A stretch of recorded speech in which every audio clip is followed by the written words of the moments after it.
Hello. Ay 통화도 를 걸어. Kaino, kay Pijano. Kasi tila suming nan ko. Dili kay kaino ba?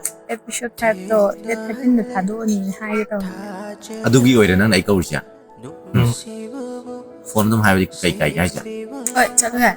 Hoy, fare dai salage ko. Mayam Thourani ge gamcha episode 5 to det 13 na tado sa ni. Aduna mayam verse 1 and that muting hai bio. Aduga aigi birthday da wish bibiya ko mayam bida makasu hagat jari. Aduga season 2 su mayam na dum support to wina ba hai na kajari. Mayam Thourani ge gamcha season 2 su ikui kui dana tadok jara gani adu su mayam na support to bio.